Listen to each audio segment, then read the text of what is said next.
Yeah.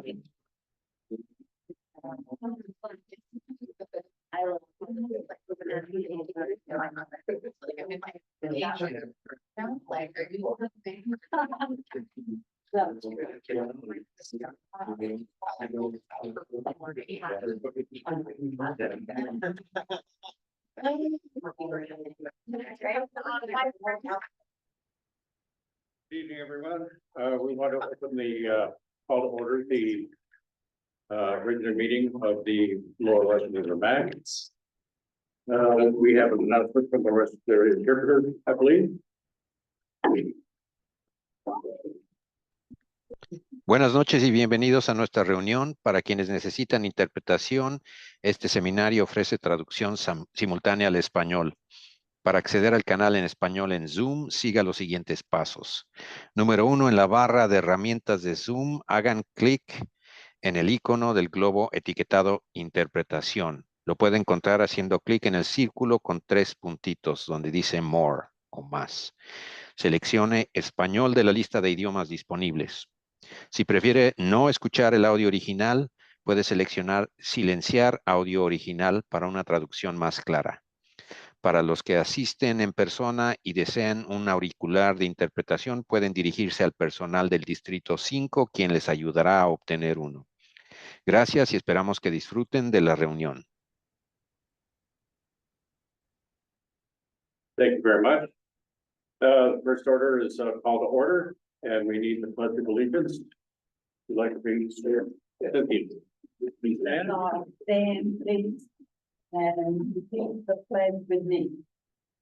I pledge allegiance to the flag of the United States of America and to the republic for which it stands, one nation, with God, indivisible, with liberty and justice for all. Thank you. That would be please roll call. Yes, Mike Nichols, Present. Spencer Scott, Here. Betsy Van Dyke. Here. Cynthia Strecker. Here. Vicky Cluey. Here. Lonnie Lazard. Present. Kathy Dahl. Here. Lisa Nelman. Present. Very good. The next item is item number 3, approval of the agenda. Approval process ensures the agenda accurately reflects the items we're going to be discussing this evening. We have a motion to approve said agenda. Better is the. I think the nation is first. Okay, yeah, very good. You have that, Lisa, and then who seconded? Inspector. Thank you. Call for the vote. Yeah, we don't need to do roll call. We don't. Very good. We can vote by hand vote. Those in favor? Those opposed? Those abstaining? Motion carried. Next item is statement of conflict of interest. This is the time to disclose whether or not you may have a conflict of interest with tonight's agenda. Do we have any conflicts of interest? Not seeing any, we'll move on to the next item, which is the consent agenda. And the consent agenda consists of the minutes for the regular September 12th meeting and our special meeting on September 25th. I would like to discuss a couple of changes that I had recommended to staff, and that's with regard to 2 items on the minutes. The proper URL code for reconduit is corrected. And Which meeting agenda? I'm sorry, that is on the 12th. The 12th. Yeah, I'm so sorry. On the 12th. And the other item, Well, did you mention that, in your comment, there was a typo, this would be Sonoma County Planning Commission? that's correct. That Okay, was so did you say that one? not yet. Okay, There is also a notification that it's a California Planning Commission regarding the Forest Hill project, and it's the Sonoma County Planning Commission. I made that correct. so that's right. And then, also, there is a typo, in Supervisor Hopkins' update, the goal to have residents moved into, George's Hideaway, it says June 2024. Right. Yeah. I have a question. I'm not sure this is a conflict of interest. You know, we already passed that, but my business is on Armstrong Woods, which is one of the roads that's being included for parking limitations. So I just want to like say that. I think just disclose it. Great. We're not taking any action. I don't think we're voting on anything. No. Great. I appreciate the disclosure though. Okay. Appreciate it. So those are the changes I had. Are there any other changes for the September 12th minutes? I have a correction. You gave Joe Rogoff, or someone did. I was the one that made the announcement about the Pride events. Oh, okay. We're good? So that kind of got folded into, okay, so his are the first 3 lines. And it was me who did the update on Pride events. Okay, and that's on the 12th? That's on the 12th. On page 3. At the top of the page. Okay, and so the first 3 lines, yeah, are Joe. Okay, he also shared information, he did not. Okay, from there is you. Right. Okay, great. And then, okay, so I'll make that. Any other changes in notification? Yes, Cynthia? I'd like to make, in addition, during the, concerns and suggestions, I suggested that the general plan contain a statement saying that, all of our rural communities who are considering wastewater treatment plants do so, make sure that those plants are designed and built in such a way that they don't contribute to flooding. Wastewater plan, treatment plan. And that was on the minutes for the 12th. Yeah. Are there any other changes or additions to the minutes from the 12th?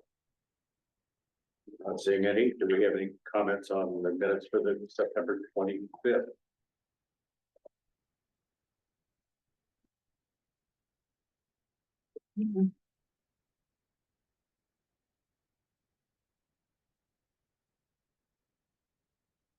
Seeing any, I think we can move forward then with asking for a motion to approve the consent agenda.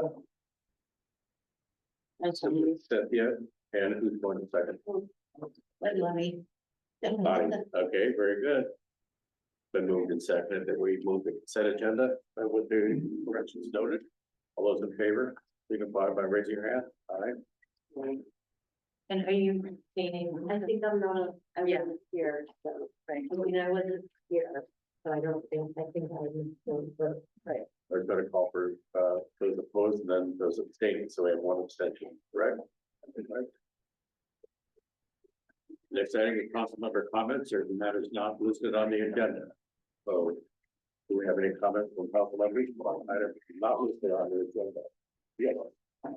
Yes, just very briefly, I need to correct, an omission that I made at the last meeting when I thanked the county and Save the Redwoods for, purchasing the Silver Estates. I failed to mention that the Guerneville Forest Coalition and Forest Unlimited had a great deal to do with getting that whole process started and paying it through. Right. I have, just a comment. I think we've talked about this before, but I feel like it doesn't get talked about enough. I went down to our beach, Mother's Beach, one of the really hot days that we had. And as I came around, we have a long path and there's a whole bunch of hewn in the sand steps that are difficult to get down even if you're able-bodied.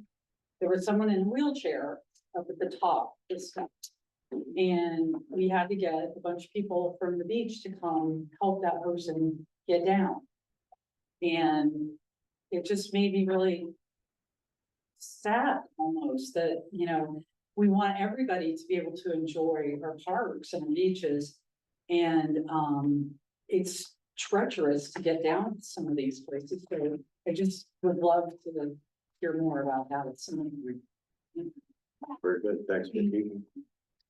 I wanted to announce that on October the 24th, which is 2 Thursdays from now, from 6 to 8, there will be a meeting of the Citizens Advisory Group in the Monte Rio Community Center.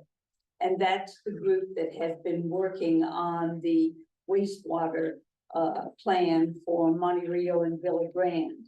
And at that meeting, people can come and hear what has been, what has been looked at and preliminary decisions at this point, and give their comments and questions and thoughts about that.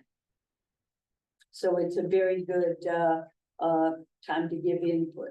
So that's Wednesday, the Thursday, October 24th. 4th at Yeah. 7 p.m. I'm sorry, from 6 to 8. 6 to 8. Okay. Thank you. Any other council members? Yes, Lisa. Just very briefly, this is my last meeting up here, and I wanted to say thanks to all of you on the here and everyone in the community for letting me do this. I thoroughly enjoyed it and hope to stay engaged in any and every manner that is allowed through. Oh, we aren't letting them off. So to say thank you. You'd be kind of like that stuff. So I appreciate it. Thank you. very much. Thanks so much, Lisa. We Yeah. really appreciate your service. You've been with us since the beginning, I think, if I remember correctly. Yeah. Yeah. Thanks so much. Any other council member comments? Okay, then we'll move on to public comments. These are matters not listed on the agenda, and comments are restricted matters within our jurisdiction of the Lower River Mac. Please be brief and limit your spoken comments to 2 minutes. Do we have comments from the public on any items not listed on the agenda? Not seeing any, we can move on to items. We do have a hand online. I'm sorry, everyone, online people, I apologize. I will unmute Jill. Okay, Jill, you should be able to unmute yourself and make your public comment. Can you hear me? Yes. I just wanted to share some good news from Save the Redwoods League that 368 acres have been added to Armstrong State Redwoods. The press release came out today. Fantastic. Very good. Do we have any other online comments? There are no hands if you would like. No to- other hand. Oh, Tracy? I was just saying no hands raised online. If you'd like to make a public comment, please raise your hand.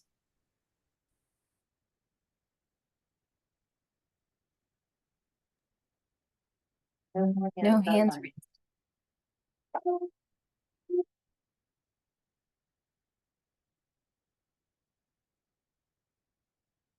No, everyone, we can then move on to our esteemed county supervisor, Linda Hopkins, to provide an update. Thank you so much.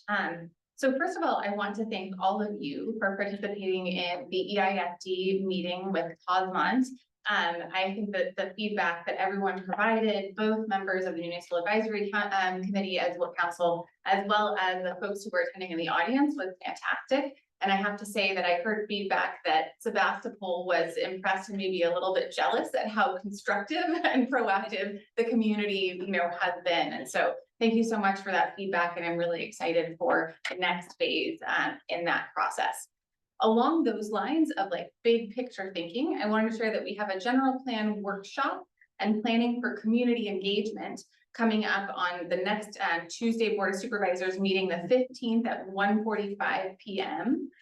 So if you're able to attend, or if you want to email myself and all of my colleagues in advance, or even just kind of to listen in online, that's going to really debut how are we going to engage with communities as we move forward with the general plan update. And from my perspective, I really hope that there is deep engagement, and I've expressed this to staff, in our unincorporated communities, because they are the ones who are directly impacted by the general plan update, and really thinking about what do you want the future of your community to be, Also accessibility and, making sure that we have bicultural access to these meetings. These are things that I have shared with staff so far. I would love to hear your feedback either verbally today or even better, sharing with my colleagues at the board meeting. Also wanted to announce, I know that this is the River MAC and not the Coast MAC, but we're all part of the one big happy family, and that Black Cod Week is coming up October 18th through 27th. And actually we've got a lot of Lower Russian River restaurants participating. So it kind of brings us together. This is really an effort to try to support our fishermen through what have been absolutely horrendous fishing years, with entire fisheries being closed, and then challenges with the curtailing of the crab season. And so strongly encourage you to check it out. We've got local restaurants participating in that, and you can check it out. We've got a website. I think it might have gone out the newsletter already. Yes, perfect. Okay. Also wanted to mention that coming up on October 29th, we have a countywide MAC best practices meeting. And so the chairs and vice chairs of all of the countywide MAC, so North County, South County, East County, West County, will be invited to this meeting. And I think that we might also be including, I don't know the first meeting, I have to double check, but some representatives from some communities that don't have MAC, but do have kind of organized community groups as well. And so we'll be checking to see if the chair and vice chair can attend, and if not, then potentially, another couple of folks could participate. It's really important to have representation from the Lower Russian River, because I have lifted you all up a lot as like best practices examples, and actually I have given the trash ad hoc a lot of credit, and also the sort of vacation rental ad hoc, which I felt like provided really valuable feedback during that regulatory process. So I'm hoping that, we can get some representatives to share the great work that the Lower Russian River MAC has done. Also wanted to mention that on Tuesday, we had the OTS, or on-site wastewater treatment system, or septics mapping study presented to the Board of Supervisors. It was actually the day before Michael McAtee's last day as a county employee. So we'll also be hiring a new TMDL ombudsman going forward. But there was identification of 47 community clusters, with 39 located within the Russian River watershed. When you look at sort of the number of septics, and it was like, okay, District 1, okay, District 2, District 3, not very many, District 4, and then like District 5 had most of them. So that's just, we know that there are a lot of them out in West County, but it was really the county's first attempt to actually say, where are they? How close together are they? And is there a cluster that we could potentially have a community-based solution for? So it's this sort of baby step, but that can kind of potentially get us, energy from the communities to come up with alternatives. And then there's also the interactive map you can find at gis-owts.sonomacounty.ca.gov. And that's where you can see that map. I also wanted to share an update on the Gurnville Plaza. The funding has been approved and a contract sent over. And so it's currently with the Public Works for Johannes's signature and approval, and that is not going to build anything. That is going to be the process that designs it, right? So that is what is funded at this point, and we hope to solicit funding sources for actually implementing it as we go forward. I also wanted to share, because we're definitely I'm hearing a lot of concern from local business owners about the Caltrans work. It's a huge bummer. I am sorry, it's a giant headache. It's 220 work days, and that does not account for rain, weekends, etc. So this is a long haul. They're going to be doing sidewalks in 300 feet chunks, and there'll be access to all businesses at all times. They're creating temporary sidewalks where there's active construction right along the previous existing sidewalks along the road. And then the good news is like what we're going to get at the end of the tunnel, which is they're replacing 3 old bike racks and installing 11 new ones, so 14 bike racks total. In some locations, they'll actually be textured sidewalk with colored concrete to sort of like add some aesthetics. We're also installing 64 flagpole sleeves, which means that there will be 3 flag sleeves between each street light for proportional appearance, so we can fly flags for various occasions. And then Caltrans is keeping 3 existing tree wells and adding 9 more for a total of 12. So just wanted to share that. All of those numbers were hotly litigated with Caltrans, let me tell you, and this has been a long time coming. And finally, Jill stole my thunder a little bit, but I did want to mention the Ayers property, which was just finally made public from Save the Redwoods League. This is actually something that I've been working on for 7 years when I was first approached by West County Realtor and Cowboy Michael Murphy. And originally State Parks wasn't going to take it, and we were trying to get regional parks to take it, and then State Parks decided they wanted to take it. And then it turned out there was a house that was literally built on the property line. And so then Stewards of the Coast in Redwoods was gonna take ownership, but that's not really what they do. And then Save the Redwoods League just stepped in and has been amazing, like over the last 12 months, and just made it happen. And their funders were less concerned with the house on the property line. And in an ironic twist, State Parks actually didn't want the county, the Ag and Open Space District, because we were prepared to fund this acquisition, to apply a recreational covenant that would require them to make it open to the public, which was fascinating, because you're like, isn't State Parks' purpose to be open to the public? But I know that they are at least committed to taking on the property and to opening it to the public, and Save the Redwoods League has been a phenomenal partner, and we have other properties in the works that I look forward to sharing with you all in the future. But they are fantastic, and super excited to see that property concerned. If you're wondering where it is, it's where they used to have the trail rides. So there used to be trail rides out there, and where the board, so it's that property, and there are maybe 1.5 houses on it because one's on the line. So classic West County lot line adjustment problems. And that concludes my report. I'm happy to answer any questions or accept any feedback. Let's start with you. I have a question about the two notices I received about the it's permit and resource management, about the changes in parcel lines and stuff. And I went online and had a look, and I don't know if everyone in town got these, or just people who are on the streets and roads where parcel lines are being adjusted. Do you know anything about this? So is it a lot line investment? I think so. So there are certain kind of projects that trigger a notification to all properties within a certain number of feet of the proposal. So it might have been that like a neighbor of yours was doing a minor lot line adjustment. No, this is countywide. This is countywide. We got an email, I can forward you, somebody else asked about that. I meant to grab the notification because there was an original meeting, and then it was rescheduled to the 15th or 17th. Tracy, did you have something to share on that? I remember that coming through. Yes, these are technical corrections that are going to the Board of Zoning Adjustments, I believe.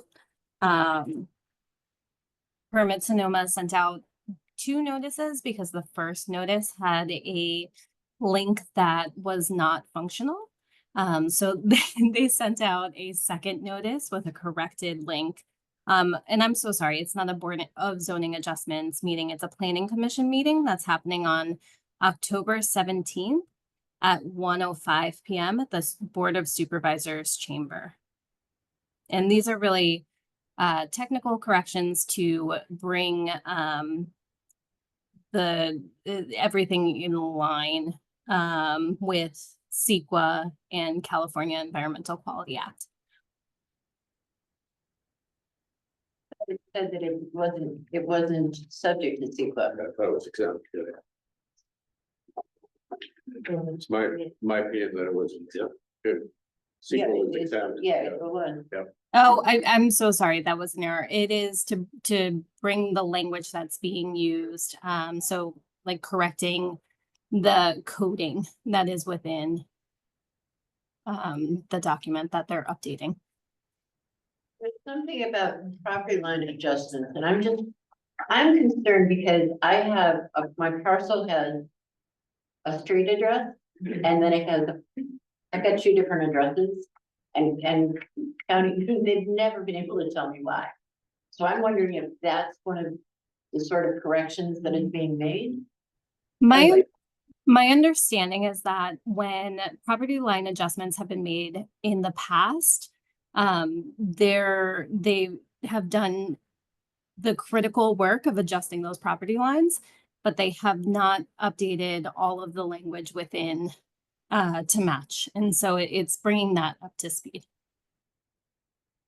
I will however say, Betsy, that is a problem, and also just lack of consecutive addresses in rural areas. Which is a problem for first responders.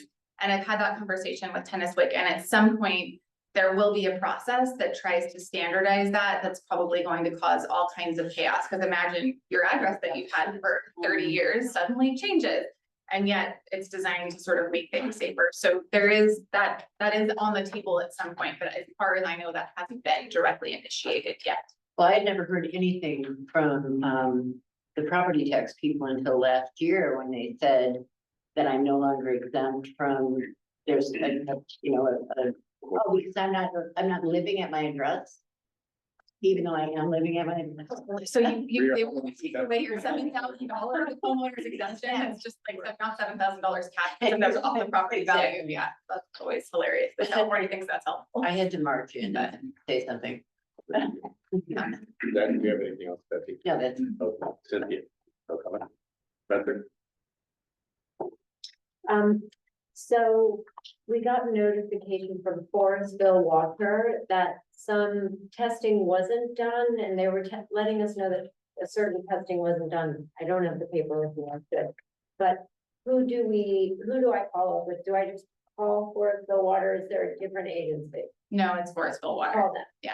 And I'm ask happy to them look into that to- and text Matt, see what's going on. Yeah. But, I can probably start calling and then follow up. That was just a bit concerning, right? Yeah. And then my other question is about electrovector, which I was maybe gonna ask on the EIFD call, but is that governed by a state agency and thus is like outside of the general plan or EIFD purview? And what is the agency? So it is subject to county zoning, and that was one of the upzone sites in Forestville. Right. However, in terms of like sort of Superfund sites or, sites that have contamination, I believe that there is state oversight. I'd have to look into the specifics of that to get to the bottom of it. I also just had a thought about your water question. This might not be it, but there was just a law that was passed about lead testing in water. And so I actually just got a sort of talking points from Sonoma Water about, if people start asking questions about the presence of lead, because I believe it was actually a federal law that was passed. And so it's going to require certain types of testing for all water systems throughout the United States. Correct. So it might have been that, I don't know. But just, I did want to mention that because that is a thing. And Sonoma Water, even though hardly anyone in West County actually receives Sonoma Water, because we all have wells or independent water systems, will be complying with that regulation. I thought it was, both issues seemed important, especially in light of the women that spoke to us about the economic justice issues that are going into the general plan. So I just wanted to keep following those issues. Yeah, I appreciate that. I definitely try to find out more about electrovector site and kind of who has, authority in terms of environmental remediation. Thank you. Vicky, do you have any comments? I just wanted to ask a clarification. So the meeting on the 29th, the county-wide MAC meeting, I think you called it? That's correct. Okay, so what's the timing on that? That it's actually sort of an invite only meeting. So it's like going to be sort of a roundtable conversation is my understanding. And then at some point we will have, I don't even know if this one is actually open to public. I'd have to double check with the CEO's office, but I believe that it's sort of intended to be a sharing between MAC representatives, but only having a couple each. So it doesn't have to be like notice at the countywide MAC meeting and, held in person. It's enabled us to do it virtually because it's just a meeting with a couple folks from each MAC. So I'd just like to suggest that we might want to think about the representation of that meeting. That it would be great if there was somebody maybe that's newer to the MAC. Somebody who brings a different perspective, maybe somebody who's going to be here again next year or for next term. Just to think about that. that's great feedback. They decided that was how they wanted to do it, and Who's they? the team at the CAO's office who's working on this. However, one of the things that they are doing is sending out a survey to all of the MAC reps and also asking, even if there's things beyond the survey, to get feedback. So they are. You got Right. this? Oh, you got that. You already got Good. that.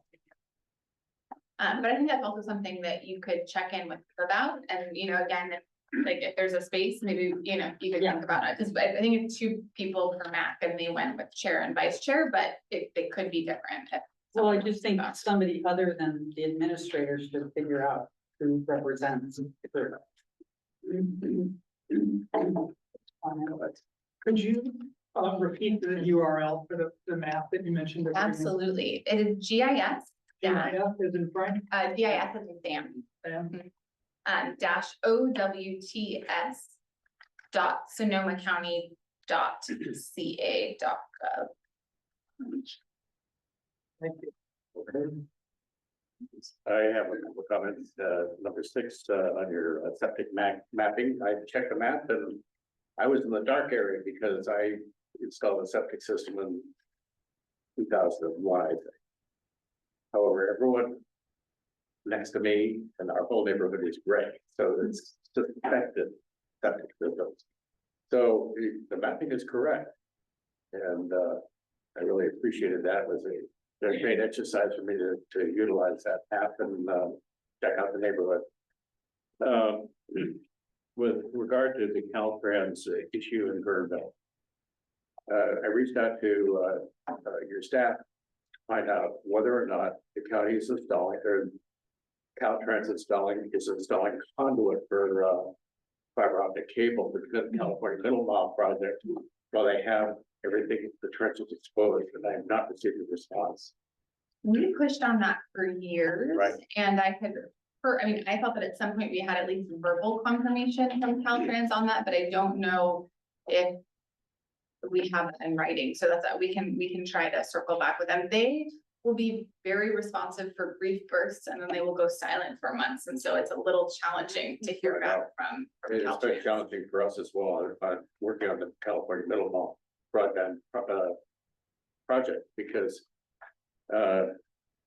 Caltrans District 4 is handling the build on Highway 116 from Cotati to Jenner and up to Timber Cove. And this is all going to be trenched or micro trenched. We're not sure what they're doing, but Chilani Construction is a subcontractor. And I'm saying, why, all the trenches are open. Let's lay the conduit so don't have to dig everything up next year. It's a great idea. Okay, Really good Thank you. idea. We can try to follow up again with them. I appreciate that. Any further questions from council members? Not seeing any, we open it up to the question for the supervisor. And lots of people here. I'm sure there's a question or two. We do have a hand raised online. Wait, first of all, let's see, do we have no comments at all? Very good, online. Go ahead. Jackie, please unmute to speak.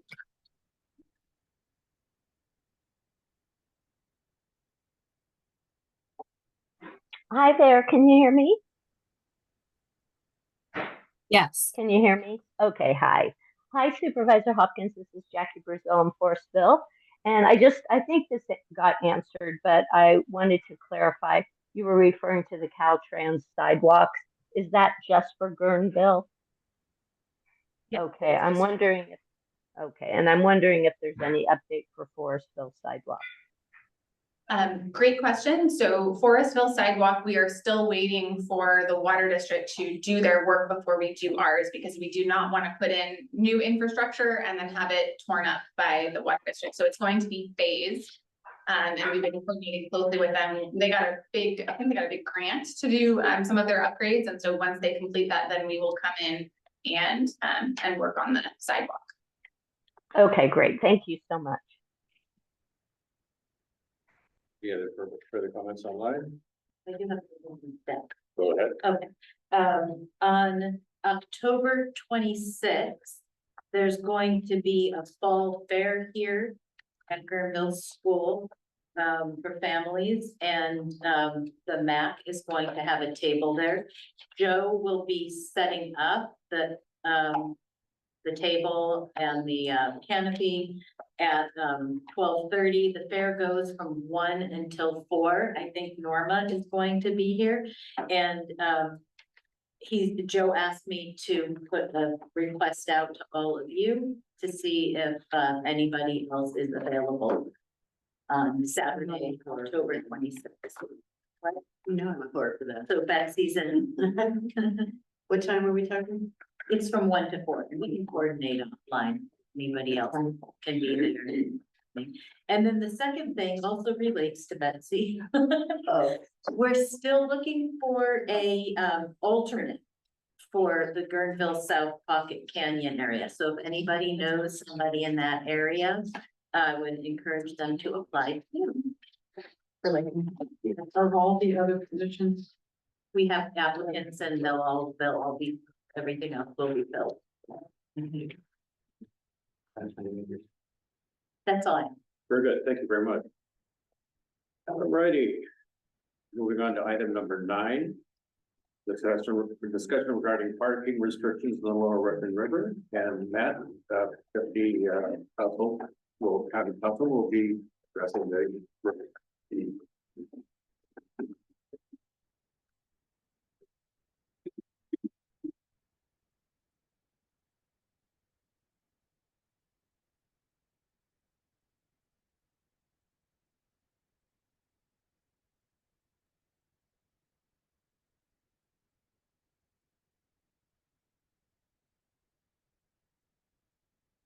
Good evening, everyone. Good evening. My name is Matt Lilligren.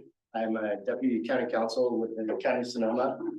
And I am here this evening. Supervisor Hopkins asked me to come in here and speak to you guys about a board item that I'm currently working on with public infrastructure. And just a brief overview of the board item. In March or April of 2025, we will be bringing to the Board of Supervisors a staff report and recommendation regarding an evaluation of parking restrictions throughout the entire county. So we're doing them district by district. We're also doing, as part of this board item, moving what is currently an uncodified ordinance into the county code to make that more transparent. And then in conjunction with that, linking the areas on an online database where people can go and look to see, where there are current parking restrictions, because they have to be adopted by the county through an ordinance. So we're going to make those all available online. So if somebody has questions about what is the current parking restriction, what is the location, the current parking restriction exists, they'll be able to do that very easily rather than having to go into public infrastructure's office and ask for what is currently in. And that does come up from time to time due to people putting up their own parking signs, and they've gotten very good at making them look like real ones. And so then there's some confusion over tickets, not getting tickets, why didn't they get tickets? So we're trying to make that all publicly accessible. The part that I'm here to speak about tonight is the review of the current parking restrictions and the evaluation of additional parking restrictions. So there were maps that were handed out. I'm also going to pull up on my computer the base map that I was using so that I can zoom in on the different areas. But there's 5 areas that are currently under review. Downtown Guerneville is one. And a note on downtown Guerneville, just so everyone's aware, 116, which is Main Street through the downtown Guerneville, is not under consideration because that's not within our jurisdiction. We don't have the ability to regulate parking on Main Street. We are going to reach out to Caltrans as part of our exercise of reviewing the counties and let them know what they're doing, what we're doing, to see if they want to adopt similar parking restrictions to what we ultimately decided to do. Then we're doing Armstrong Woods Road. There's currently, as you'll see on the map, existing restrictions on part of Armstrong Woods Road. We're looking at the remainder of it, primarily the area from the fire station to this school for pedestrian safety and bike access. But we will be looking at the entire section to determine whether or not there's restrictions that are needed in the other areas. Downtown Monterey, we're doing one portion right there, next to the market, where there's currently some parking restrictions, but not for the whole area. And then trying to equalize those so that they're all consistent, so it's different signs in different locations.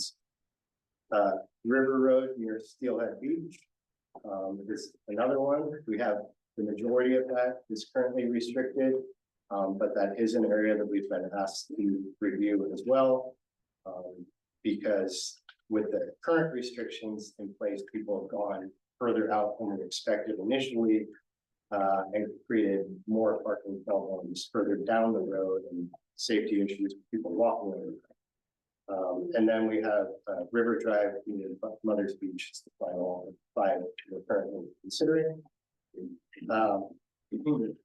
The way that these get to us generally are from Supervisor Hopkins' office, or through law enforcement. They have issues, or community members are complaining to Supervisor Hopkins about parking issues that they're having. Then those get got funneled to us as part of this exercise. We also, county departments that have repeated issues or problems, Parks Department, Transportation, Public Works, they'll also bring this to our attention. So we kind of try and get them from as many sources. We did that. We reached out here, specifically trying to get as much input as we could, because our goal is to kind of bring everything to current status quo now and address everything that is an existing problem, while providing a mechanism that's more user friendly for future additions if they're necessary to come up. So the things that we're looking at in terms of considerations, safety is primary, pedestrian, bike, vehicular. Those can be things such as, you know, I'll use Armstrong Woods Road, since it's right out here as an example. Are people parking in the bike lane such that bikes have to go out into traffic, which we're trying to avoid? Are kids walking to school having to go out into traffic, which are things that we are trying to avoid? So that's kind of a primary goal. Another one in the safety bucket is, you know, sightline issues can be a big thing. If we have prolonged parking of larger vehicles in an area such that people can't see turning out of their driveway or things of that nature, those are kind of primary consideration. The other things that we are evaluating are access for other vehicles. So since we're in Greenville, use the example of by Safeway downtown by the gas station. We've received, and the sheriff's office has received complaints from the gas station about their truck being able to access to deliver gas to the gas station because of vehicles being parked there, sometimes on both sides of the road, which really narrows it down and they can't turn it.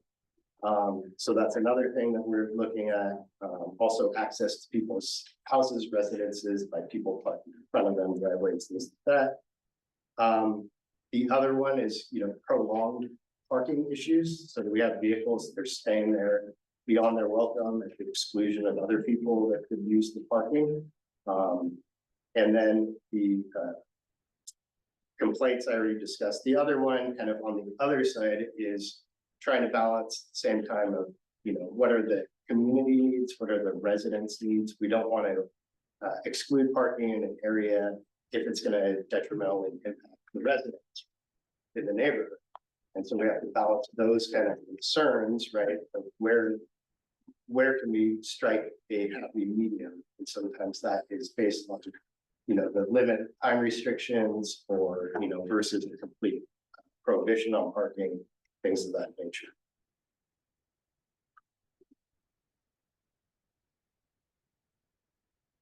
And then just as an aside, I actually grew up out here.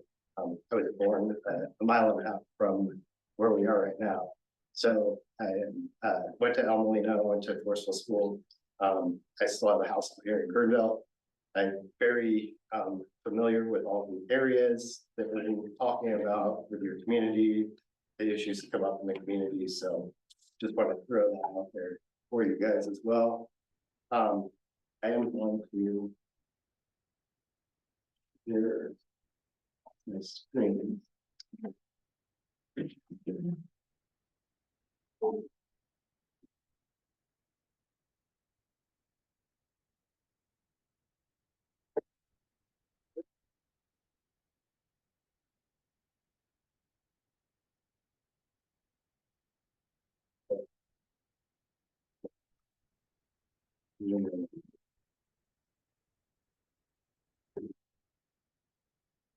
So I'll start with downtown Guerneville. The areas that we're looking at right here, the red areas are areas that are being considered new. Black areas are there's already existing parking restrictions. So Mill Street back there, the northernmost portion, there's already parking restrictions on that area. We're essentially looking at every other street within downtown Guerneville for additional parking restrictions. In addition to that, there's also, which a lot of people don't know, but there's or I guess there may be some confusion about it. Next to the old Guerneville Bridge, what's now the pedestrian bridge, towards the River Inn Grill, there's a parking area down there that currently does not have any parking restrictions. And so we're looking at that too, because that is county-owned property in terms of, time limitations in there for limiting duration. I think, with downtown Guerneville, it's going to be a mix of both that we're looking at. Some areas, it would be, I think, rather limited areas, primarily the areas that I talked about with vehicle access and safety issues would be complete parking restrictions, no parking areas. The majority of the area downtown Guerneville, there will be some sort of time limitations, and we're looking at various ones like that. I mentioned at the beginning, I'm working with public infrastructure, so they provide the traffic input and the actual decision making that provide the legal. So that's the first area. The next area that we're currently considering is Armstrong Woods Road. And you can see the kind of first portion here, which goes about to a little bit past the school, is the primary area of consideration that was brought to our attention for the safety issues. Supervisor Hopkins brought that up to us for the issue of bicyclists and for school kids. And so that's the primary one that we're looking at. However, in reviewing this, we noticed that there's a portion down, if you see at the top of the map in black, right before you get to Sweetwater Springs Road, that has no parking restrictions. So we're looking at, does it make sense to just make that a continuous segment there from the end of Armstrong Woods all the way to the fire station?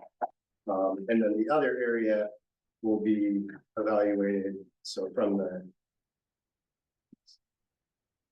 fire station south will be evaluated as part of the downtown for time limitations.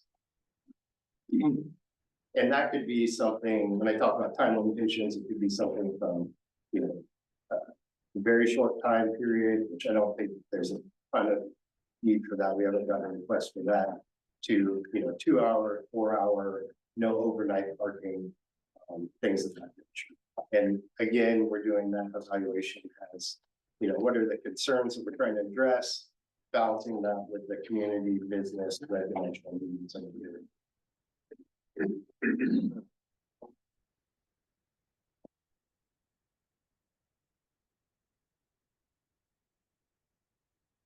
And then going over to Monterey, the segment that I mentioned that we're looking at is right adjacent to Bartlett's Market, and that's also adjacent to the river. There's one side of the road's marked 72 hours, and the other side's, I think, marked no overnight parking. So I think bringing consistency to that area 72 hours is the default in the California law for towing of vehicles, but it actually doesn't provide ticketing ability for that. So as opposed to like no overnight parking or something like that, if we introduce an additional restriction. So that's the area we're looking at. We didn't really need to look at the area in front of Bartlett's. Thinking of the downtown, because there's a turnover in business, and then the areas that are problematic are very narrow, and so there's not even anywhere. This is the one that actually has shoulder parking that we received a lot of complaints about over the years. Excuse me, is this the road that goes down to is part of Moscow Road? Yeah, it's the beginning of Moscow. Okay. Correct. We'll hold the comments until they fix it. Sure. Thank you.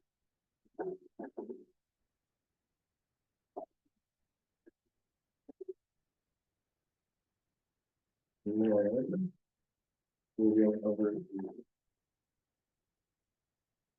to River Road by Steelhead Beach.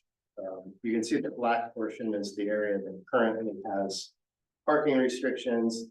The red areas are kind of the extensions that I talked about that we're evaluating to see how far to kind of push that out. We are looking on the west side, I guess, this portion of River Road, all the way to Cook's Beach, right, different portions there.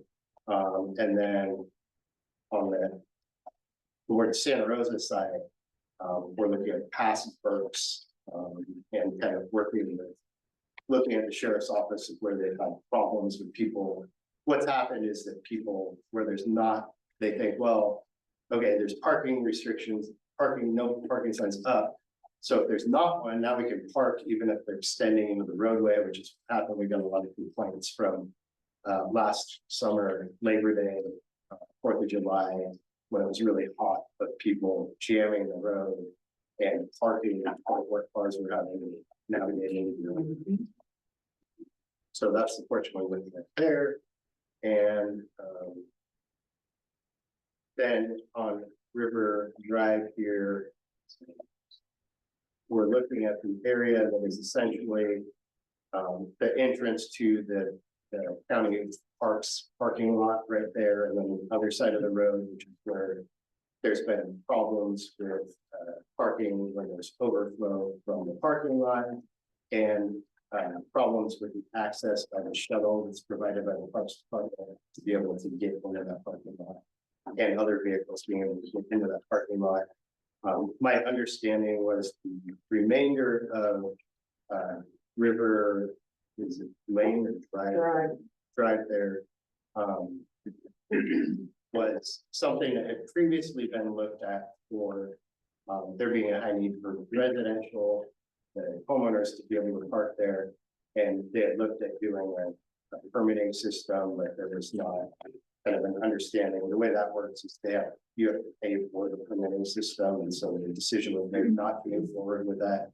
But we aren't looking at the remainder because there's not a really easy way to deal with all the residences, some of which don't have adequate parking in the house, to be able to restrict that portion and allow it.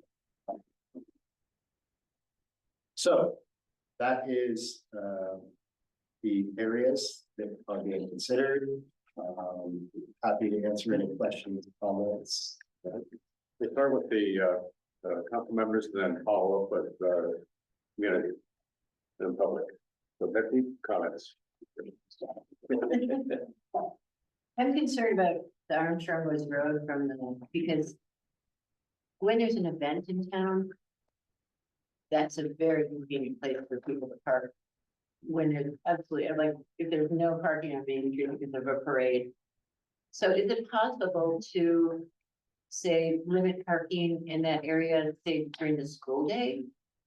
So that the safety issues about kids in school, for the most part. It's twofold. We've had it was brought to us as two different things. One is the safety of the kids in school. The second one is bicycles. Right. Because we have received complaints about bikes having to veer out, or near mistakes with people when they're in the door, or in what is designated as. Right. So Yeah, I mean, I can bring that to public infrastructure for consideration. But I don't know whether that would fully address the needs. We can look at whether there also is some way to do a exception and exemption respecting that. Prevent, right. Yeah, But something, I mean, if we have 3,000 or 4,000 people in town, sure, yeah, and like, we have Christmas parade here. And where are people gonna park? Yeah. I mean, it's just gonna be dangerous somewhere else. and we have the ability, because, generally that parade that the planning county for a permit. And we can, issue permits for the parking and restricting areas for certain time. So if that's the concern. They'll- Thank you. Is this an appropriate time to suggest other places? Sure, you can. I'll make a Do that comment. later. No, that's fine. I will say, because I know there's gonna be additional ones that are gonna come up later. I'll take them down today. I would appreciate if you also address them to Supervisor Hopkins' office through her staff, and to the extent people have future requests, or, maybe someone wasn't here, you tell the neighbor about it. The best way to do it is to route it through her office so they can filter them to us, and also provide their, the best is if we're getting 5 of them, they group them together and say, we have 5 people, address this area, and then we can acknowledge the gravity of it. But yeah, feel free to bring it up today and I'll take it down. Well, let's hold off and run everything through Supervisor Hopkins' office. That way we can observe the time Okay. we have the meeting. I would be very surprised if Linda doesn't already know about. She does. Okay, Spencer, any comment? Maybe you're in a unique position, but Yeah, well, I mean, I would personally love it if there was a bike path that was more well protected on Armstrong Woods Road, like from downtown all the way to Armstrong Woods Park. I will say, I drive that road multiple times a day. There are kids walking on it. There are just tons of people walking all the time with no protection whatsoever, no real like sidewalk. And I know that I'm wondering if it's possible to do like a dual way bike pedestrian walkway on one side of the road and have parking on the other.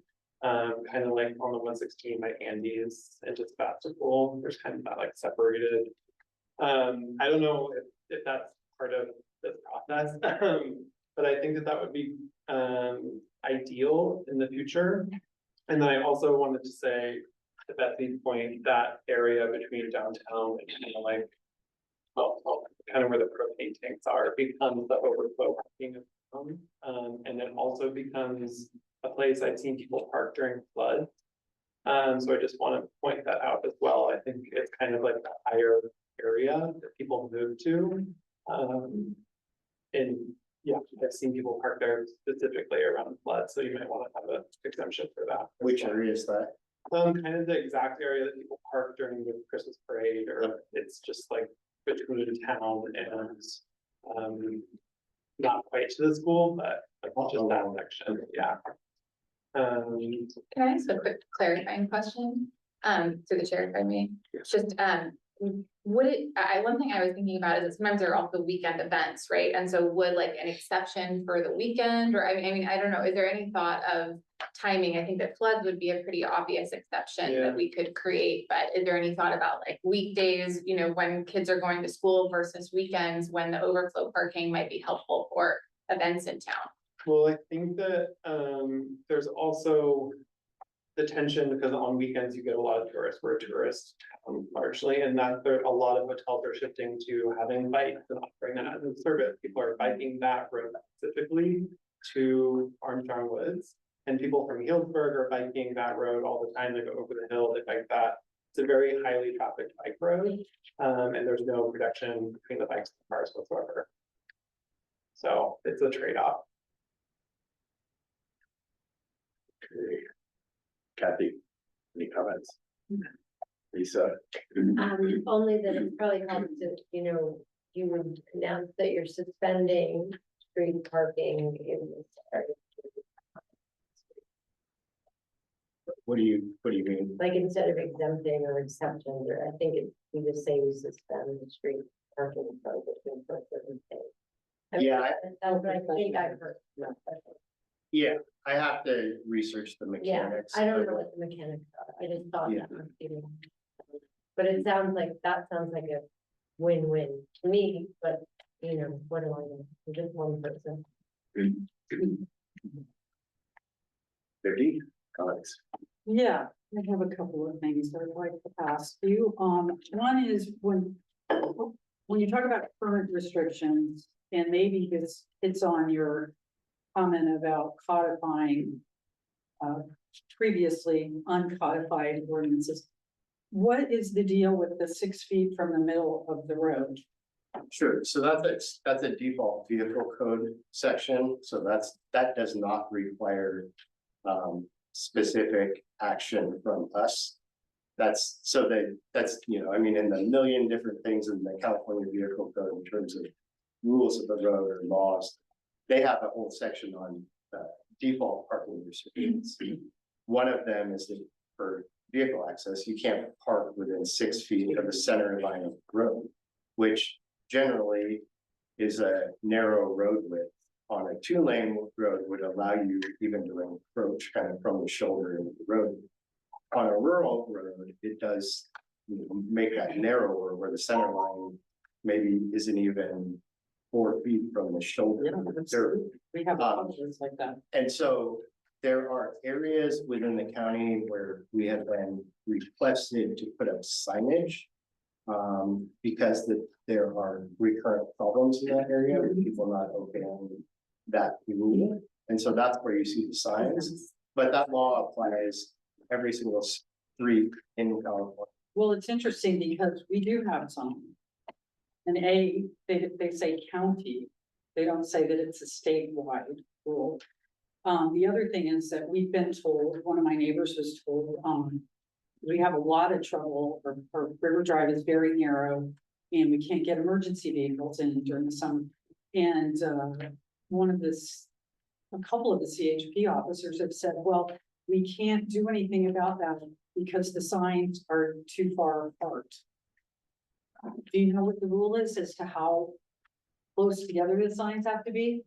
And then what do we do to get the signs correctly placed? Sure, so I don't know that there is a default rule of how they have to be spaced every 25 feet or 50 feet. I don't know, I'd have to look that up. Okay, My understanding is that it's reasonable to give you, you know, notice that, you know, you can't park within this end of this end, so you know where the start or stop of that is. which is where our fund, Yeah, start of the road, the end of it.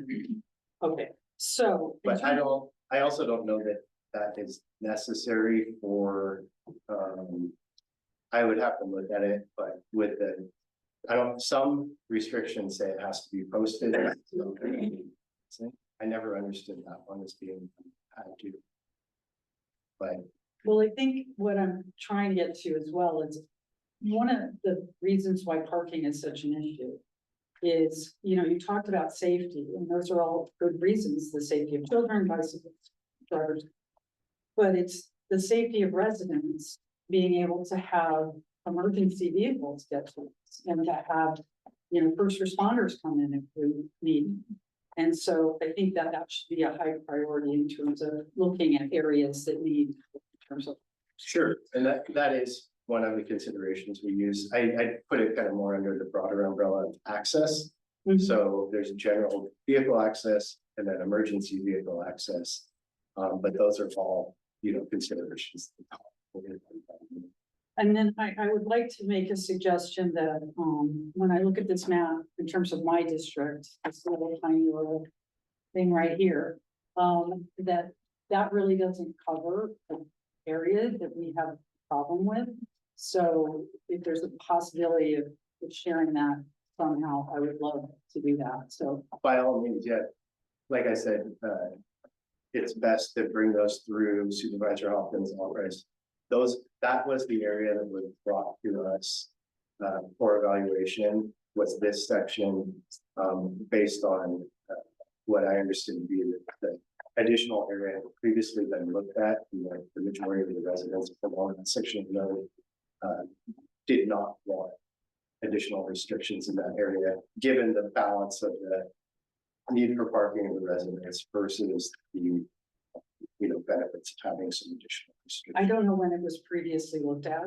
I think we all have a different view after the summer of 2024. And so I would, again, appreciate, and I have given, this.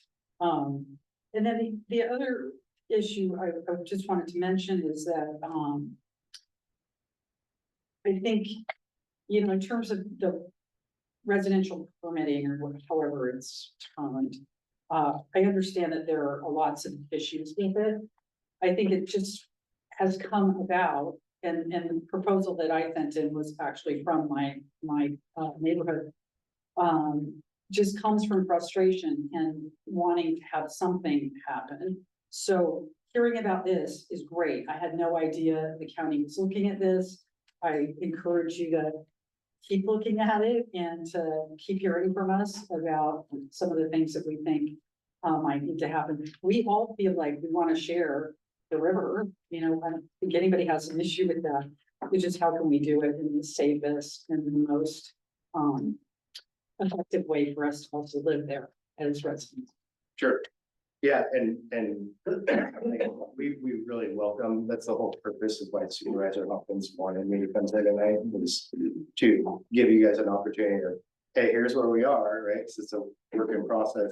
We're doing it now, in a time frame where I have there's time for you guys to get stuff to her, for her to get it to us, and then for us to consider it before March or April, which is why I'm doing this in October rather than in, We love that because we don't always have a lot of time to respond to get this way. Sure. You will be here. Don't take advantage of it though.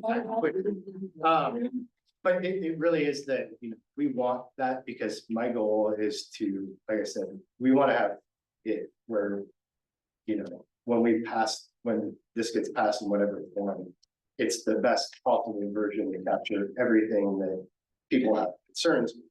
We might not necessarily, for a variety of factors, agree with what's requested, or it might not be feasible, or those things, but at least we've considered everything on the table so that we're moving forward with kind of a clean slate and not always having to piecemeal our parking restrictions together, which is what we've been doing, for the last forever, basically. So, yeah. Thank you. Lonnie? Assuming that this all gets passed and codified, what's the enforcement mechanism? Sure. So the enforcement mechanism would be, first, there would be signage posted in all of these areas, much like what you see existing at one areas. And then the enforcement would depend on where it is, whether it's CHP or sheriff's or both, in terms of ticketing, or towing if necessary.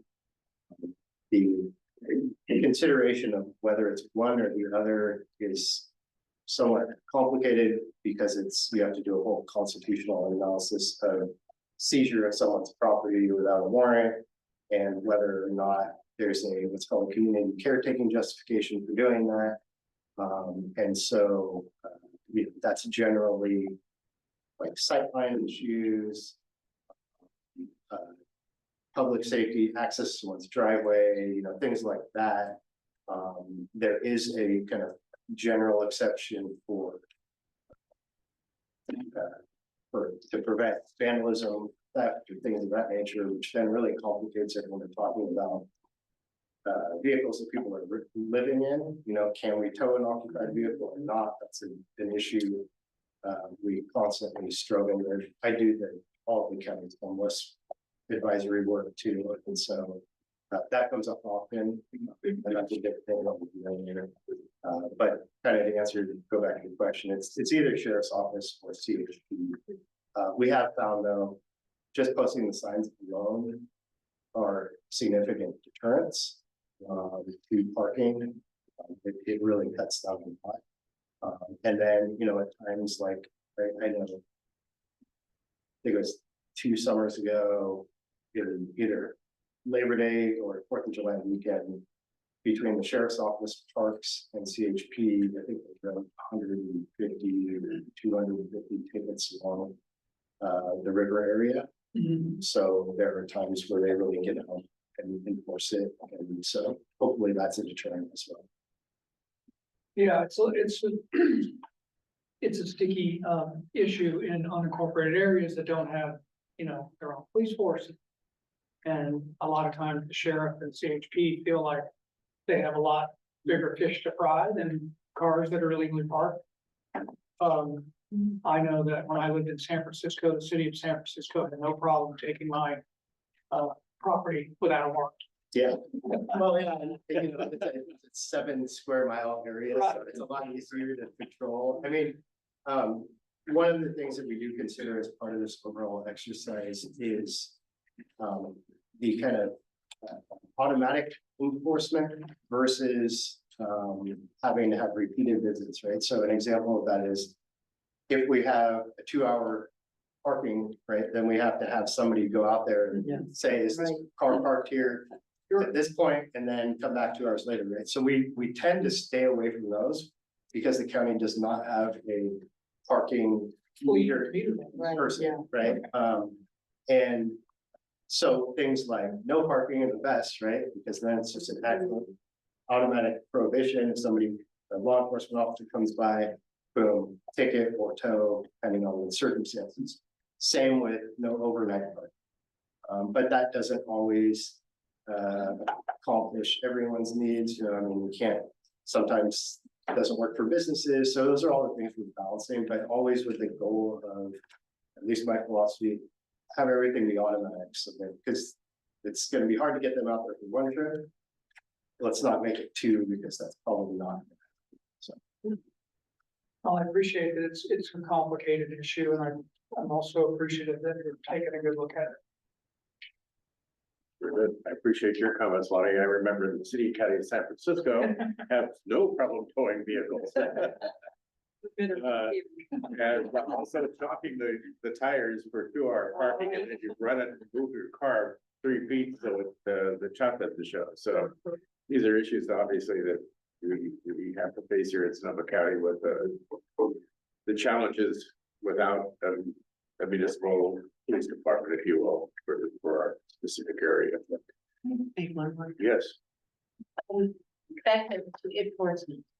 I'm wondering how this is going to be enforced when current parking restrictions in certain areas aren't enforced at all. Like, for example, vacation beach, summer bridge access, which was almost impassable most of the summer, almost every single day. And no, I never saw a ticket on any vehicle. That was one of the side issues too. Well, I will say one of the things that we're trying to correct here that has been a complaint of CHP is that the way that our current parking ordinance is being uncodified, they don't actually have it in the ticket book, so they have difficulties depending on the officer and whether you're familiar with the area on actually getting them right tickets. Some say I can't because we don't have jurisdiction because it's not in their ticket book. Some cite to different county codes which may or may not necessarily apply. So we actually did receive a request from CHP to restructure it in order for them to be able to enforce it easier and without as many questions from, you know, different officers that may or may not be in the routine. So is that the issue specific to vacation beach summer bridge, that nobody knows who's supposed to write the tickets because it's Park and Rec, sheriff, and CHP, and nobody knows who's in charge? Well, I don't necessarily know.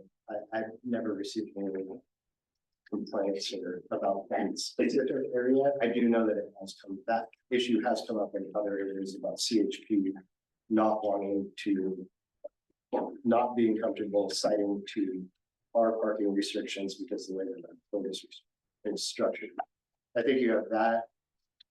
Just working with the sheriff's office and resources are another issue, and generally those parking issues arise on a holiday weekend, and so are they getting drawn if you like an emergency call, right? If they're taking them away from you, they need to do that.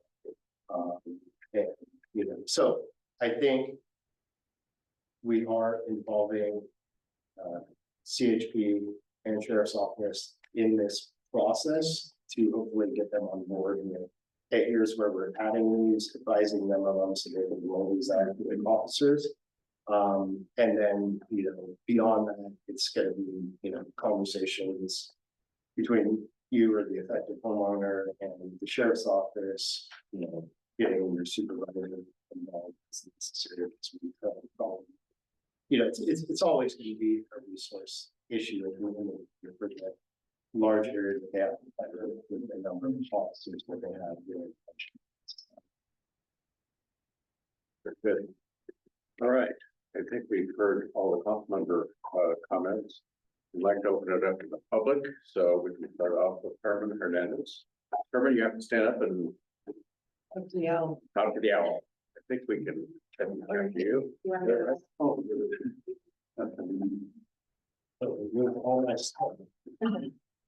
So we can just ask you to speak louder, because I keep hearing the interpreter saying he can't hear, so Thank you. please, thank you. I just have, my name is Herman Hernandez, and I've been a property owner in downtown Guerneville for 51 years.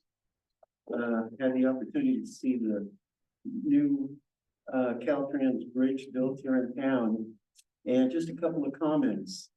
When they built that bridge back in 2000, one of the things Caltrans did was they redesigned the parking as you came into Guerneville from the first stoplight. From the first stoplight to the second stoplight, I think we had like 33, potentially 33 parking spaces there. What they did is they eliminated between 12 to 14 parking spaces. When that came about in the downtown business sector, what we did is, every parking stall in downtown is so important. And what the county did was when Caltrans deeded the bridge to the county, they Public Works immediately put in 21 parking spaces alongside of the east side of the bridge. And what that did, it was just gradually, we had individuals using that parking, but for other purposes than parking. And so today, those 21 parking spaces are filled. They're made up of employees that are in around that section to park down in that area. So it gives the tourists that used to just drive right through downtown Guerneville because there was no parking. So what it's done, it picked it up. But some of the businesses have flourished through being a little bit bigger, more employees. So when you look at downtown Guerneville now, there are different issues. You got the summer tourism, which if you come into Guerneville on the weekend, you better park early. Or secondly, you've got the winter. And what do you have in the winter? You have businesses or a business bringing tiny homes, taking up 8 parking spaces on First Street, which is all county. And if I heard you correctly, 116 or Caltrans will not have any designation at this time. It'll be open parking. So if the employees can't park in the back sectors or along that bridge all day when they come to work, then and I'm hoping that you're going to talk to the business community and get their input more than mine and maybe others here this evening. But to me, for 51 years, I've had to deal with the parking. I've had to deal with the issues. And the other thing too, when you talk about visibility coming out of the post office, when you're going to look right, you're going to be looking right. You've got trailers parked there. And so I've almost had 2 accidents when you make a left turn to go to 4th Street. You can't see the car coming. And so, you know, the thing is, yeah, I wanna see regulations here. But at the same time, it's going to have a domino effect of all these years that some of these different businesses use some of these areas where they're gonna be 2 or 4 hour parking spaces. And the last thing that I'll leave you with is that in 1984, I did a parking study for the Greenville Chamber of Commerce. And in that parking study, we evaluated a lot of what you've been speaking about. And what we did is that we were able to come together because as you eliminate parking, where are you going to create new parking? And so. Just real quickly. Oh, okay, I'm sorry. Do a wrap on Okay, it. I'm sorry, but No problem. that was the main reason I came down here, because this is a backbreaker for the businesses that are just going from one day to the next to make their living. So I just wanted to say that, well, I forgot what I was gonna say, because I just hope that we can have more communication with the downtown. Through the chair, if I may, just provide a little context. Yes. One thing that I want to share in conversations that I've had previously with Matt is that for my thinking always with respect to the downtown was a no parking overnight from like say midnight to 5 or something. One of my concerns with having 2 hour or 4 hour is that requires twice as much enforcement action to actually enforce. And I think I'm going to be sort of delicate in the way that I frame this, but I want to say that one of my big concerns are the fact that we have people parking 24/7 and trailers taking up spaces that are really needed by commercial businesses during the day. And so if you can make it sort of no parking overnight, then it just takes CHP or the sheriff's office going down and ticketing everybody, right? Because they're there at 3 a.m. and they're not supposed to be, right? So it's a one shot instead of saying, oh, well, you've been here for 4 hours. And so therefore, you know, and then of course, there's still a 72-hour noticing requirement before for towing, but that's what I wanted to share. The point actually is to try to open up more spaces that are currently occupied by folks who just park there and stay forever. So, but really great feedback, and we'd love to talk to you more about the study and yours. Yes.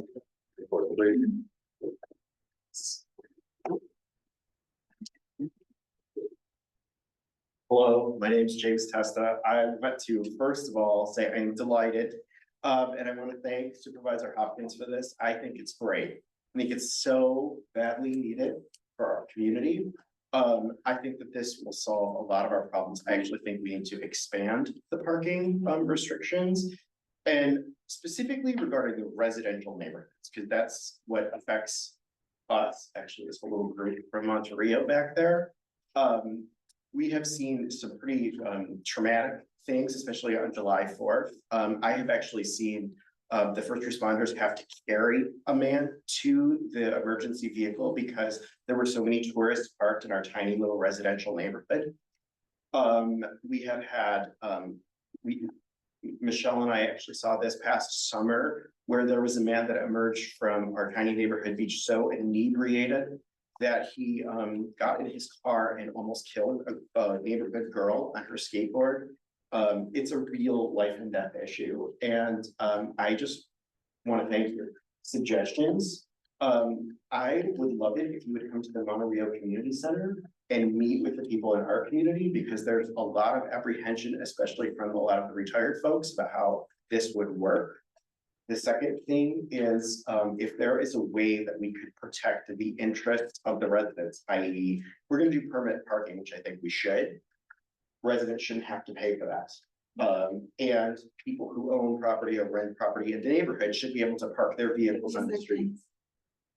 Thank you. Finally, I think that using the sheriff's office or the CHP for enforcement is not a good idea. I have a pretty good relationship with the sheriff's office. They're too busy. We need to have an enforcement arm that does nothing but enforce the parking. And I live in San Francisco and it works really well there. And the tickets, I think, are up to $75. Thank you. Thank you. And thank you, Linda. Michelle.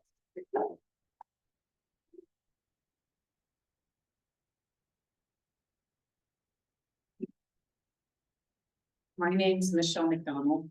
And I'm actually gonna kind of round out the last two gentlemen, form over substance, form with substance. First of all, I think it was very helpful to have your presentation. I also think that it was a poorly worded agenda item. So that's the form part. I don't think any of us really understood exactly where this gentleman was going to be coming from with this presentation. And the fact that nobody knew on that agenda item, that's a you know, shame on you, us, whatever, because it wasn't clear. And I had reached out to the supervisor's office and basically I got a regurgitation of the agenda item. So if you guys could have cleared that up and actually posted this information in whatever rudimentary form, it might have been helpful in more of us understanding. I agree with Herman about the parking. The other thing is I am concerned about understanding your rendition of Moscow Road. And the only reason I say that is because I basically am the property owner on that red line. So I'm not sure how we got a parking restriction there. Well, I understand the 72 hours, so I guess I need to learn a little bit more about that. But I think what would have been helpful is if we could have gotten this information in advance. I think it's great now that we have a goal, which is March or April. So because the last agenda that I could read, the last minutes that I could read indicated that this group or some group was going to reach out to the agencies, fire and fire districts, presumably, and rec districts. That hasn't happened. And I don't think until you get those groups involved that you're going to have something cohesive that everybody can buy into. Because I think that there's probably some uniformity and an agreement that something needs to be happening. But until you get those agencies that are local, I think, you know, that's what you need to do. Thank you. Thank you, Michelle. Further comments? Yes, sir. Hello, my name is Ernie Logan Solo. I've lived on Armstrong Woods Road for about 50 years. Biggest problem we have is with giant motorhomes and buses parked in the breakdown lane, also the bike lane and walking lane.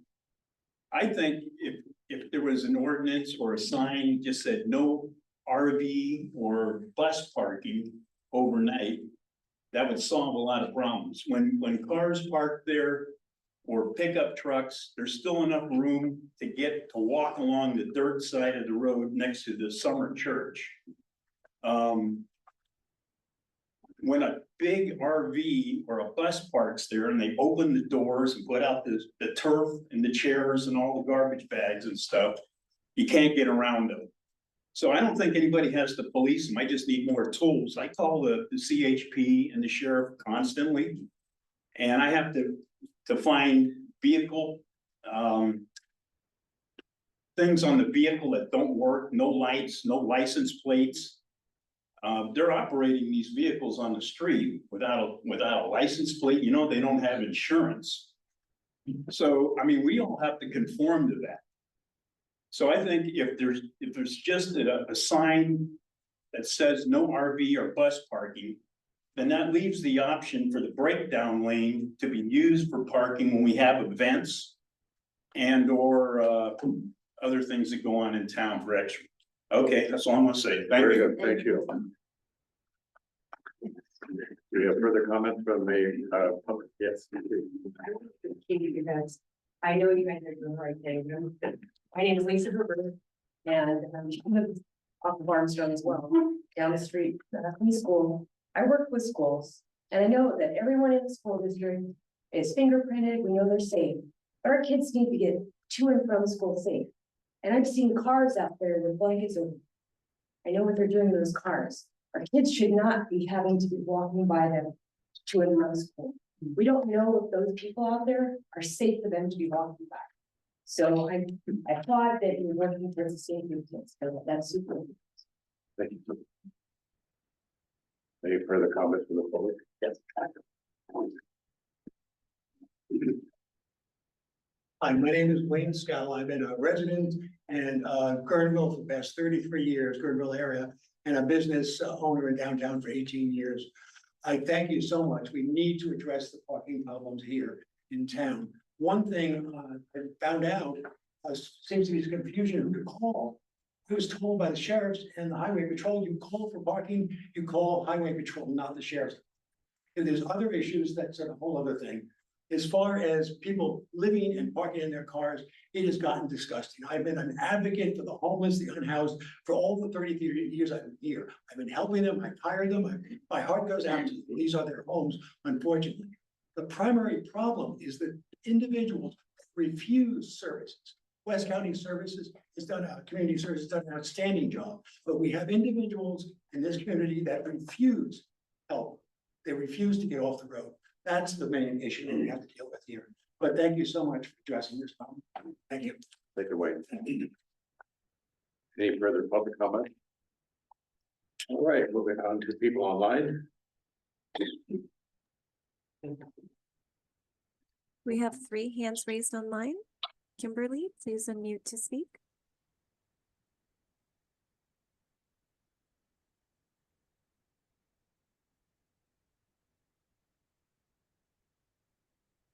Go ahead.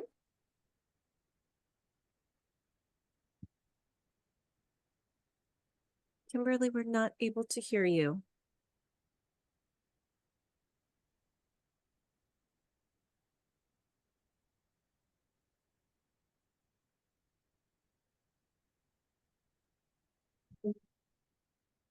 Phil, please unmute to speak. Good evening, everybody. It's Phil Gross from Hacienda. We've seen restrictions work before along River Road. The case in point was the area around Martinelli Road and River Road. I think it was in 2017. And the restrictions there worked very, very well. The difficulty is that when you squeeze the toothpaste tube in one spot, the toothpaste flows to another spot. So when they restricted the parking around Martinelli Road, the knock-on effects in Hacienda were negative. When the county restricts an area, restricts parking in one area, it directs additional traffic to the other small towns in the immediate area.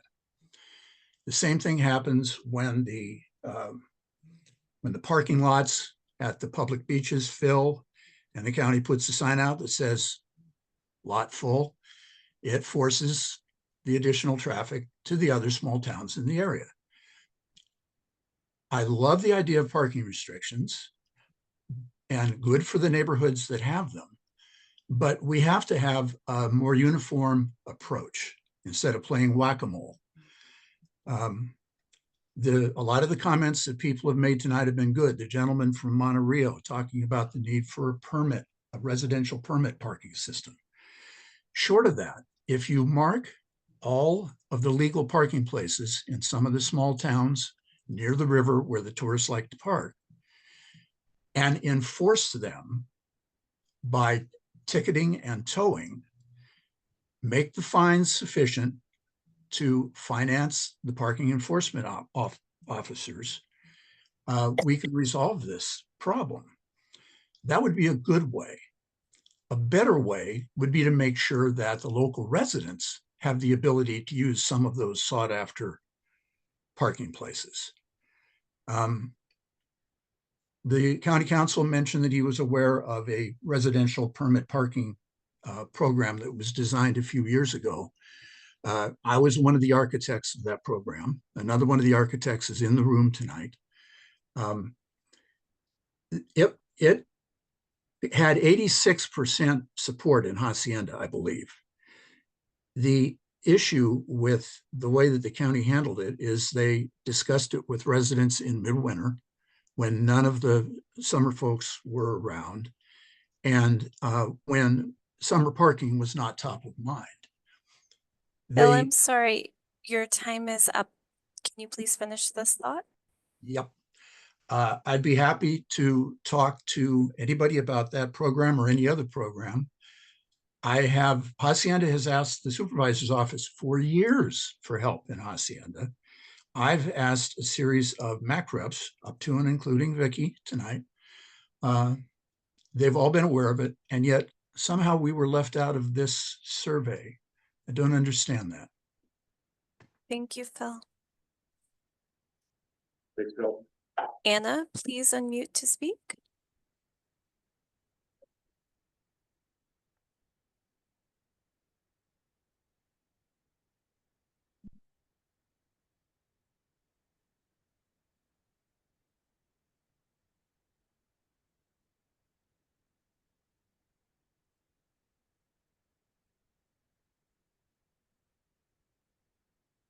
Anna, I'll return to you after. Dory, please unmute to speak.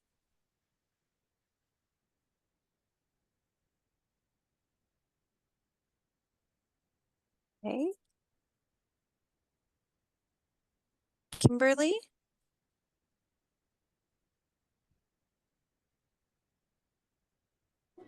Hi, can you hear me? Yes. Great. My name is Kimberly Lambert. Sorry about previous. I couldn't figure it out. I just wanted to address the Armstrong Woods Road and in front of the old community church, which is now owned by the Guerneville School. We've had issues over and over about trailers and buses, and I know this has been addressed or talked about by other folks tonight. My question is it possible to put boulders in front of the church to prevent these people from parking there? It just seems like they just, they leave, the cops get them out, and then they turn around in a few days and come right back again. And there are some pretty sketch folks that the kids should not be riding their bikes and walking past to get to school. It's not safe. So that was my question, was if we'd be able to put maybe boulders. I've seen them at different places in Sonoma County. So I was just wondering if that was a possibility. Thank you, Kimberly. Nance, please unmute to speak. Hi, it's Nance. Can you hear me? Yes. Yes. Thanks. My name is Nance Jones. My family's lived on Armstrong Woods since the 40s. And so, different generations have been around for a while. And Ernie is my neighbor. So I want to congratulate you for this study. I want to congratulate you and thank you for what you're doing. We spend an awful lot of time watching moms with babies and strollers being forced to walk into oncoming traffic, the kids going home from school being forced to walk into oncoming traffic. And so all I can say is if you can make that no parking for RV vehicles, at least I'd like to see it, to make sure that that's the bike lane and the walking lane and that it's safe for the kids and safe for their families. But you got to start somewhere. So if we can make sure that the RVs and buses are off that lane from the school on down, I think that would be great. And it would be so much safer for the families and the kids. Thank you very much. That's all I want to say. Thank you, Nance. Those are all of the hands raised online. Very good. Well, I think that concludes public discussion as well as that of our council members. And I want to thank Matt for coming out tonight to make the presentation. It's informative. We heard a lot. But I think I will have to take Michelle's comments to heart regarding the fact that this was not included in the board packet, the detailed information. And I would suggest that with future presentations, we're able to get this information into the packet for public distribution and also for council members study as well. We do attempt to do that. I know. Available. Well, in the future, let's really work at that. That would be helpful. So Matt, thanks so much. It's good to have a Guerneville native resident out here that understand the issues and problems that we face on a daily basis here in West County. I live in Cazadero, and we talk about cyclists. We have a narrow road, Cazadero Highway, and Forget King Ridge, and it's an accident waiting to happen, unfortunately. So, any other final comments? Project, community, we're moving on now to item number 10. Committee and, community project updates. So we have There weren't any report, no report. no. I don't think in that. No. Okay. No reports. With that, we can close the meeting and by acclamation by all of us.